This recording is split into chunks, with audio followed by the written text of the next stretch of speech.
On n'élève personne. Nous sommes ennemis de toute personne qui élève quelqu'un. Amen. C'est là où, c'est ici qu'il y a les vrais adorateurs. Amen. Amen. Nous adorons vraiment. Amen.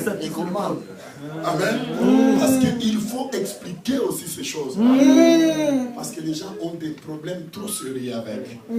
Allons-y d'abord petit à petit. Mais écoutez, comme ce sont les choses qui doivent arriver, et la prophétie a des fois les images. La prophétie est des fois imagée ou symbolique. Est-ce que vous comprenez ça? Ces livres dans l'évangile éternel n'est pas permis à beaucoup d'en parler. Ils fouillent là-bas. Car ici ils vont s'achever. Ils prêchent Matthieu, les paraboles, car là-bas les inspirations, même les Mukungubilano aussi. Les Mukungubilano, tous ces inspirateurs démoniaques, ils ont aussi des inspirations dans paraboles. Ça voulait dire lampe, voulait dire ceci, ça. Mais, parler ici, et ne pas puiser chez Branham, ne sont pas nombreux. Surtout. La plupart de ceux qui prêchent ça, même qui disent qu'ils sont de l'évangile éternel, puisent dans des brochures. C'est pourquoi, quand nous les verrons, il faut les lapider. Nous les faisons déjà. Il faut les lapider, prendre des pierres et lapider. Parce que quand vous lapidez quelqu'un, il doit mourir. Mourir, c'est disparaître. Voilà. Il faut le couvrir par les sables.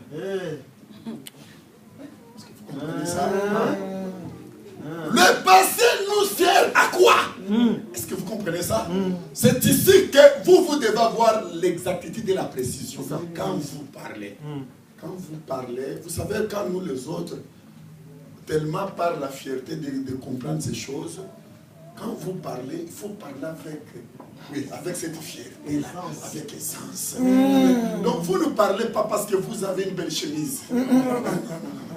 Je parle tellement que je connais et j'aime ça et j'ai le plaisir. Quand je parle, je sais que toute personne qui ouvre sa bouche devant moi, s'il ne vient pas selon la route que j'ai empruntée, il sera avalé. C'est ça. Il sera avalé parce que c'est le grand serpent, comme vous le savez. Il sera avalé. Je veux dire quoi? Mais le passé nous sert à quoi dans la prophétie? Là, je répète, la prophétie annonce l'avenir. La prophétie n'annonce pas le passé. Mais le passé nous sert à quelque chose dans la prophétie. Amen. Ici, je n'ai pas encore placé l'évangile éternel et sa définition. Je vous montre seulement les goûts de cette chose ici. J'ai compris pourquoi Dieu a dit à Daniel, cache! Dieu, c'est la secrète. Ce n'était pas le message de Branham. Non. Le message d'un Américain, non. Ce n'était pas ça. C'était, vous voyez pourquoi il dit, tiens, ça cache sa secrète. Il va mourir. Et puis il a dit, plusieurs les liront. Oh mes frères, est-ce que vous comprenez ça? Plusieurs les liront. Amen. Ça veut dire que beaucoup, parce que l'évangile éternel c'est un chant. Dans ce chant, beaucoup entreront. Mais quand ils vont entrer, ils ne comprendront pas. Ils vont confondre la gloire des hommes avec ça. Ils vont confondre l'autre. C'est pourquoi dans cet évangile, même si on parle de toi, même si Dieu t'élève comment, mais il faut toujours surprendre les gens. Quand les gens te voient, c'est lui ou c'est pas lui. Il faut être comme ça. Amen. Il ne faut pas chercher, moi maintenant Dieu m'a élevé. Des vestes, tu changes de démarche pour qu'on sache que c'était toi, tu es là dans l'enfer. Direct. Cet évangile, l'honneur et la gloire appartiennent à Jésus. L'honneur et la gloire, c'est à lui. Et puis, il faut refuser l'honneur et la gloire.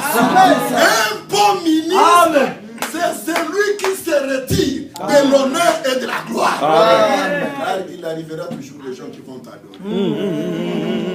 Est-ce que vous comprenez? L'écriture s'accomplit. Quand vous dites de bonnes choses, il y aura toujours les gens qui vont dire non, c'est un Dieu. C'est un Dieu vraiment. La foule, la population était toujours comme ça. Mais toi, quand on dira que tu es un Dieu, déchire les habits. Déchirer les habits, c'est refuser cet enseignement. Refuser les enseignements. Non, ça c'est pas mon enseignement. Et il faut leur donner le vrai. Déchirer les habits, je n'ai pas dit prends comme ça. Comment ça déchirer? Je déchire les habits. Non. On t'amène à l'hôpital. Déchirer les habits c'est un enseignement. Donc ces gens-là ont un mauvais enseignement. Et comme les habits c'est maintenant l'ombre, tu déchires. Et les gens vont comprendre. Par là, je voudrais dire ceci. Le passé nous sert à quoi? Ça veut dire quand nous voulons parler de l'Apocalypse, comme c'est une prophétie, nous voyons l'Apocalypse après Jésus et non avant Jésus ou pendant que Jésus était là. D'accord? Vous êtes d'accord avec moi? C'est-à-dire, à partir de ces apôtres, cet homme ici, Jean, à partir de lui, à partir de ce qu'il a vu, nous commençons maintenant à voir l'accomplissement de cette prophétie. Donc, alors, que dit Moïse? S'il s'élève parmi vous, est-ce qu'on peut nous lire cette écriture?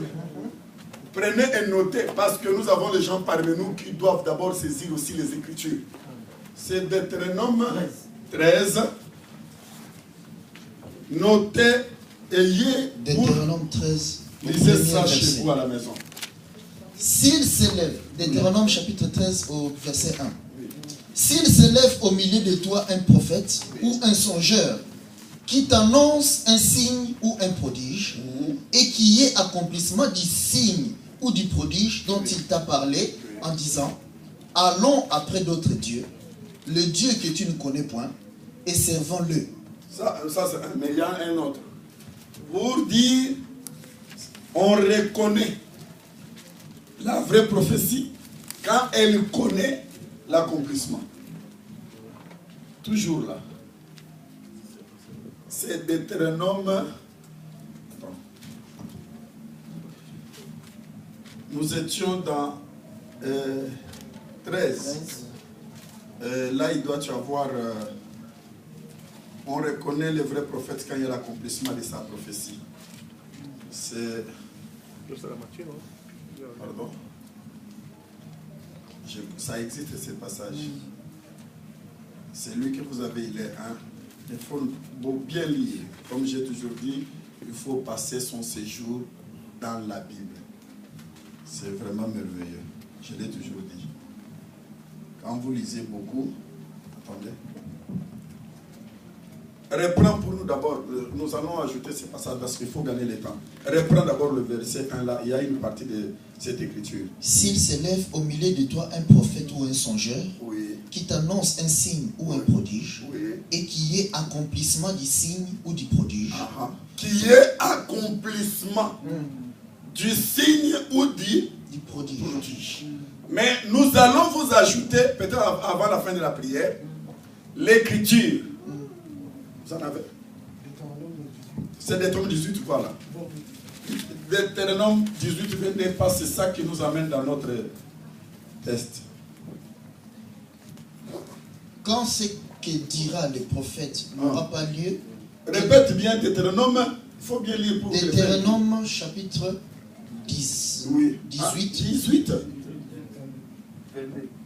Verset 22.